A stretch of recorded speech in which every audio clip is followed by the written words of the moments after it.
दोस्तों जय माता दी।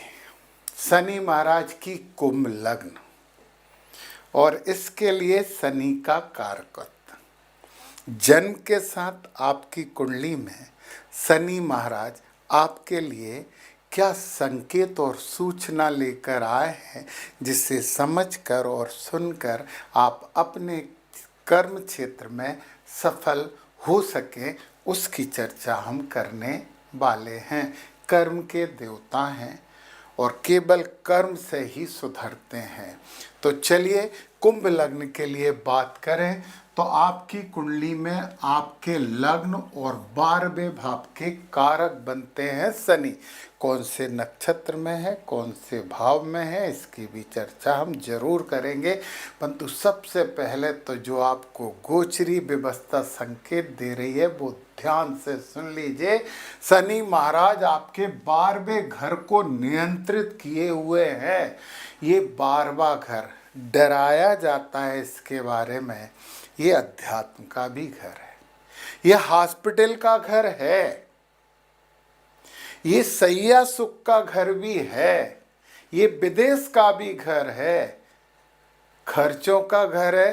परंतु खर्चा इन्वेस्टमेंट के रूप में आप कर लीजिए तो शुभ हो जाएगा वो खर्चा। तो पहला संकेत शनि महाराज का आपके लिए है कि इन्वेस्टमेंट करने की आदत डालिए।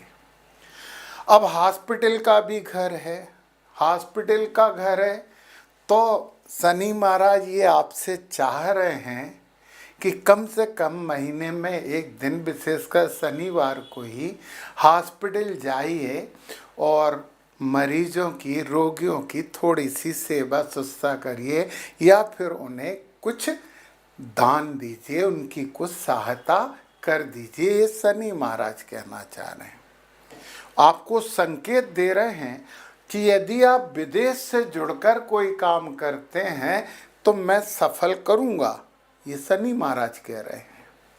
तो विदेश से जुड़ के भी काम आप कर सकते हो और ये अध्यात्म और मोक्ष का घर भी तो है और शनि तो कर्म के देवता हैं। तो थोड़ा सा अध्यात्म में भी अपना प्रवेश कर लीजिए, मतलब थोड़ी सी रुचि अध्यात्म में भी आपकी होनी चाहिए, कुछ ध्यान योग कर लीजिए। ये 12वें घर के शनि के कारकत्व को शुभ करने के उपाय बताए हैं मैंने। अब वो आपके लग्न में आके बैठ गए, आपकी ही राशि में बैठ गए, और जो राशि नहीं, सॉरी, लग्न में, आपकी लग्न में आके बैठ गए। Central tendency of your life defined by Shani Maharaj. आपकी जिंदगी की जो मुख्य केंद्रीय प्रवृत्ति है वो शनि महाराज निर्धारित करेंगे। शनि से लो हैं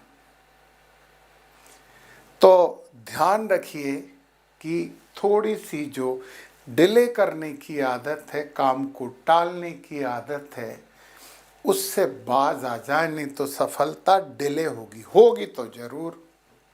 और यदि किसी अच्छे भाव में शनि बैठ गए तो बहुत अच्छा है। तो कर्मवीर बनाते हैं शनि, परंतु आलसीपन भी थोड़ा सा लाते हैं, आपको थोड़ा सा देर से सफल करते हैं।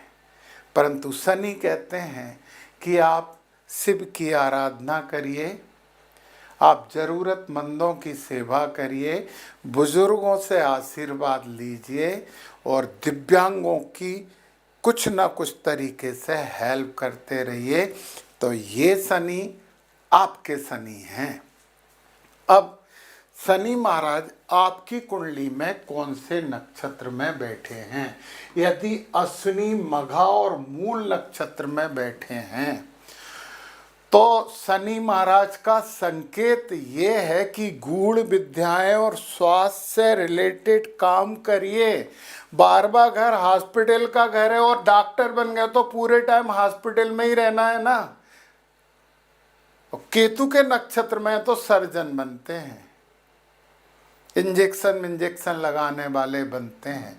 परंतु जब केतु के नक्षत्र में बैठते हैं तो कर्म से कुछ अलगाव सा भी महसूस होता है। इससे बचने के लिए गणपति जी की आराधना करिए और गणपति जी की जगह पूरे शिव परिवार की आराधना करिए, और घर की छत पे एक झंडा जरूर लगा लें।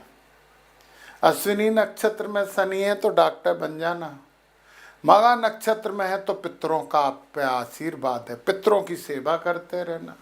और मूल नक्षत्र में है तो रहस्यमयी चीजों के बारे में मास्टरी आप कर सकते हो। यदि शनि महाराज भरणी, पूर्वा, फाल्गुनी और पूर्वाषाढ़ा शुक्र के नक्षत्र में है, और शनि और शुक्र तो मित्र हैं, तो लग्जरी से रिलेटेड काम आप कर सकते हैं। भौतिकता से संबंधित काम आप करें तो निश्चित ही सफल होंगे। और तीनों नक्षत्र बहुत दमदार नक्षत्र हैं और शनि अच्छा फल देंगे इनमें। यदि शनि महाराज कृतिका, उत्तरा फाल्गुनी और उत्तराषाढ़ा नक्षत्र में बैठ गए, तो यदि शनि की डिग्री सूर्य से कम है तो फिर IAS IPS की तैयारी करिए। अधिकारी वर्ग इसके रहते हैं तो अधिकार प्राप्त करने की कोशिश करिए, मिलेगा नौकरी में या व्यापार में भी, डेली लाइफ में भी। यह हाँ, सूर्य भगवान को जल चढ़ाना बहुत जरूरी है। यदि रोहिणी, हस्त और श्रवण में बैठ गए, संवेदनशीलता आपके कार्यों में थोड़ी सी ज्यादा हो जाएगी। शिव की आराधना कर रहे, शंकर जी को शहद मिला के जल चढ़ाते रहिए, क्योंकि शनि जब चंद्र के नक्षत्र में बैठते हैं तो कर्मठता में इमोशंस हावी हो जाते हैं, तो कर्मठता में कमी होती है। और वायु तत्व है शनि, और जल तत्व की राशि में बैठ गए तो विचारों को हवा लगेगी और इमोशनलिटी ज़्यादा आ जाएगी। तो इससे बचने के लिए शंकर जी की ही शरण में जाना चाहिए। अब यदि मंगल के नक्षत्र में बैठ गए तो आप ठेकेदार वगैरह बनने के लिए आर्मी में भी जा सकते हो, रक्षा विभाग में जा सकते हो, सिपाही में पाई, पुलिस विभाग, सिपाही क्यों बोल रहा हूँ मैं, TI वगैरह ये भी आप बन सकते हो। हनुमान चालीसा करना बहुत जरूरी है। यदि शनि आद्रा, स्वाति और सद्विषा नक्षत्र में बैठे तो सबसे पहले अपनी आकांक्षाओं को संभाल कर रखना। गलतफहमी से बचने के लिए देवी जी की शरण में चले जाना, माता दुर्गा की आराधना करना। महालक्ष्मी, महाकाली, माँ सरस्वती, दुर्गा जी एक ही रूप हैं, ये अंतर मत मानिए इसमें। उनकी शरण में जाना और एडवांस टेक्नोलॉजी AI वगैरह से रिलेटेड काम कर सकते हो, बहुत पावरफुल है, आपके लिए सफलतादायक है। गुरु के नक्षत्र में बैठ गए तो फिर आपके लिए ज्ञान, धर्म और अध्यात्म का क्षेत्र है। 12वें घर के शनि हैं तो अध्यात्म के मामले में मास्टरी कर लीजिए, आध्यात्मिक गुरु भी बन सकते हो आप। हाँ, मैं बता रहा हूँ, आपको पता नहीं पर मैं बता रहा हूँ। शनि के नक्षत्र में बैठ गया तो हर धर्मिता थोड़ी सी रोकनी होगी, कर्मठता थोड़ी सी बढ़ानी होगी, और पूरे काम कुछ भी करो, राजनीति भी करो तो भी ईमानदारी अपनानी होगी। अब आप पूछोगे राजनीति और ईमानदारी, हाँ ये फैक्ट है कि ईमानदारी से राजनीति में सफलता नहीं प्राप्त होती। राजनीति तो होती तो राजनीति करिए, सफलता की बात बाद में देखेंगे। और बुध के नक्षत्र में होगा तो एक अच्छे व्यापारी आप बन सकते हो। और दूसरा, फाइनेंस से रिलेटेड काम कर सकते हो, बैंकिंग सेक्टर भी आपके लिए ओपन हो जाता है। यदि शनि मेष, सिंह और धनु राशि में बैठ गए तो कर्मठता आप में पक्की है, परंतु उसके साथ साथ गुस्सा भी है, एंगर पे काबू पाना पड़ेगा। और शिव जी को हम जल चढ़ा ही रहे हैं, शंकर जी को जल चढ़ा रहे हैं, सूर्य भगवान को भी जल चढ़ा दीजिए, बहुत अच्छा रहेगा। और दीपक जरूर लगाइए घर में सुबह शाम। पृथ्वी तत्व में बैठ गए तो फिर आपके आनंद ही आनंद है, कोई प्रॉब्लम नहीं है, स्थिरता आप प्राप्त करोगे ही करोगे। ये राशि बहुत अच्छी है शनि के लिए।